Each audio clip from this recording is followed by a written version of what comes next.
contesté, préparation chaotique et influence marocaine opaque, nous dit Maïssa El Bouhla dans ce papier. Censée être une vitrine du football africain, cette édition est aujourd'hui rattrapée par une série de polémiques qui fragilisent sa crédibilité et interrogent profondément l'équité de la compétition.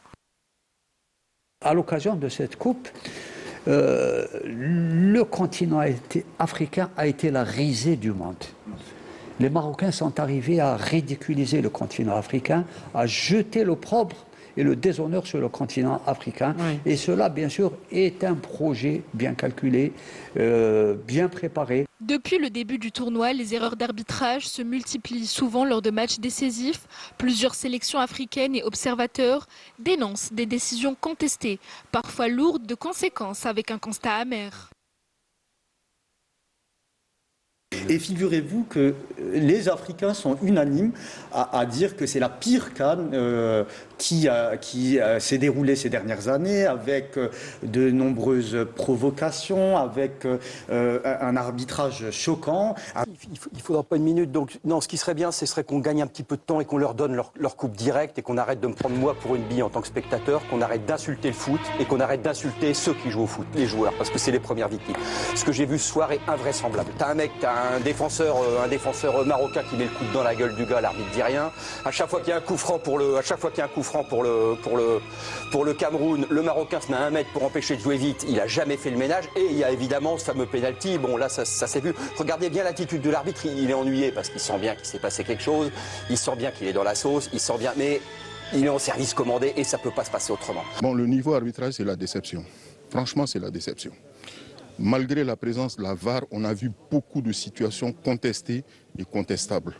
Et là, le journaliste sportif malien Mohamed Soumaré, en mission au Maroc pour couvrir la compétition, a été retrouvé sans vie dans sa chambre d'hôtel à Rabat. Les circonstances de son décès demeurent à ce jour non élucidées. D'autant plus que ce journaliste s'apprêtait à faire des révélations fracassantes sur les lobbies manipulant la première instance continentale du football. Apparemment, il avait des choses à dire par rapport à tout ce qui est corruption, apparemment match truqué entre l'Algérie et le Nigeria, et il a été retrouvé mort. C'est une blague. Apparemment, les caméras de surveillance de l'hôtel ne fonctionnaient pas.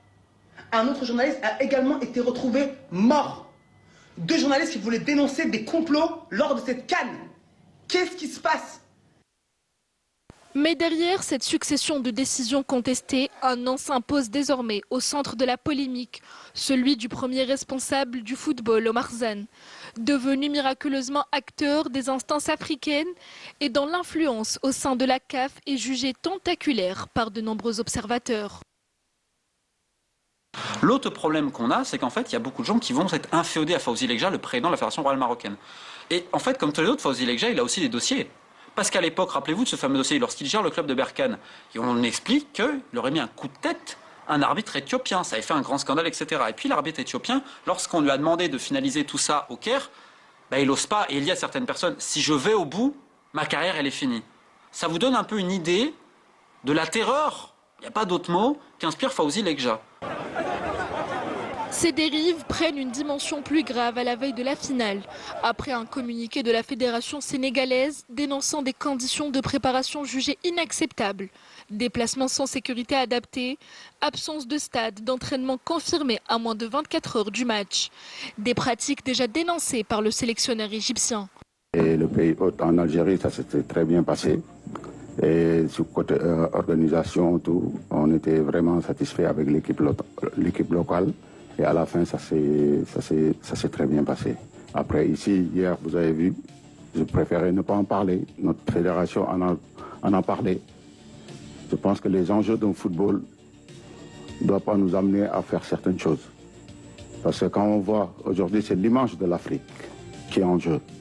Et hier, ce qui s'est passé, c'est anormal. Anormal. Une équipe comme le Sénégal qui descend, on le laisse avec la foule populaire comme ça. Mes jours étaient en danger. Cette CAN 2025 met en lumière les magouilles du Maroc et l'injustice qui en découle. Si ces pratiques persistent, c'est tout le football africain qui en paiera le prix. Et l'avenir des prochaines CAN risque d'être durablement compromis.